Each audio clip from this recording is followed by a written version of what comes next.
Hi guys, today on Talk2Noah Tuesday, I'm interviewing my specialist, Dr. Gowdy. Dr. Gowdy, how are you? I'm very well. How are you, Noah? I'm good, That's good. thank you. Dr. Gowdy, did you always want to become a doctor? Yeah, I think I can remember first wanting to be a doctor when I was in primary school, and so that was a long time ago now for me. Yeah, I remember very early wanting to be a doctor. Yeah. Why did you want to become a doctor?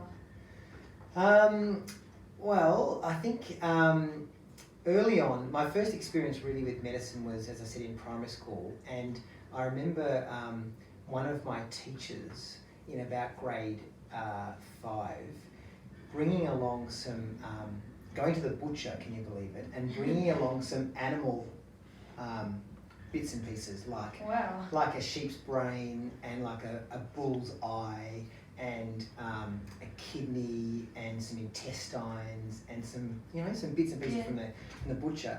And I remember we sat as a group of students and we dissected those bits. We cut them up and we looked inside the kidney and we looked inside the liver and inside the brain and stuff.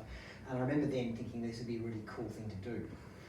So that's why initially I quite enjoyed touching and feeling organs, and I thought maybe I wanted to be a surgeon. But then later on in high school, I realised that this would be a really cool career to really help people, and I thought that would be really fulfilling. So that's why I wanted to do it. Okay. Not because I wanted to cut up lamb's brains and stuff like that.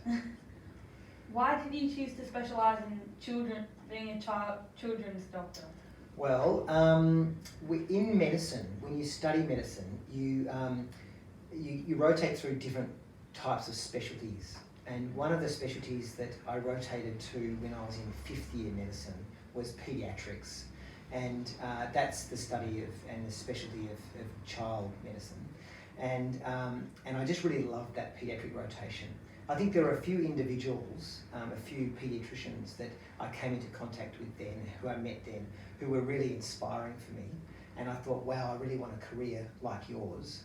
And so that was really what led me towards thinking about paediatrics. Okay. I did my rotation at the Royal Children's Hospital, where I still work today, and it was just a really great place to work. And I think that was probably the biggest influence for me. Yeah. Okay. Plus, I like working with kids. Yeah. Yeah. It's fun. How many children have you treated with epilepsy? Wow. Tons. Lots. I couldn't even tell you.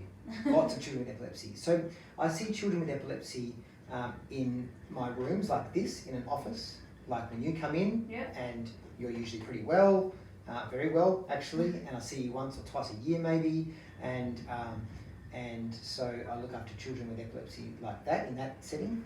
But I also look after children with epilepsy at the hospital. So as you know, right behind us is Monash Children's Hospital, and we look after patients who come in with seizures. They might have had their first seizure, or they might have had a number of other seizures before, and they get admitted to hospital and they're unwell because they've had seizures, and then we start them on treatment, or sometimes we don't start them on treatment, but sometimes we have to work out what exactly is causing their seizures. So I look after children with epilepsy in that context as well.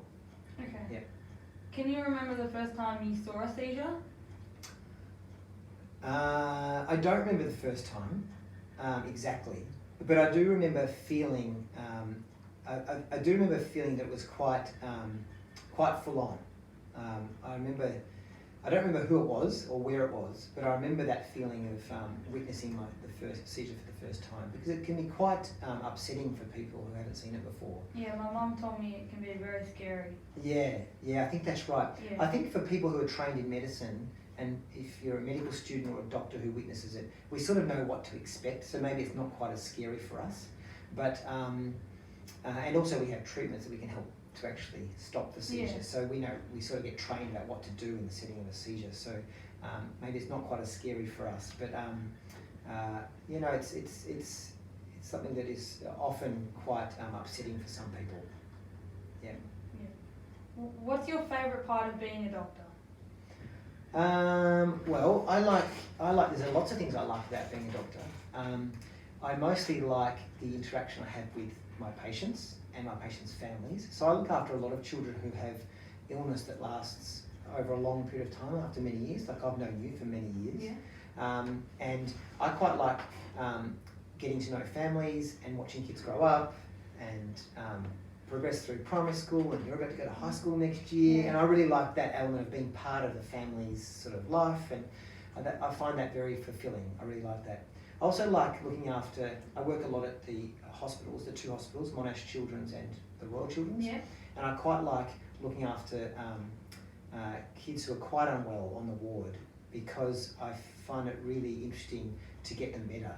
And kids, and I quite like seeing that progress, you know, and sending them home. So I quite like that. Yep. Okay.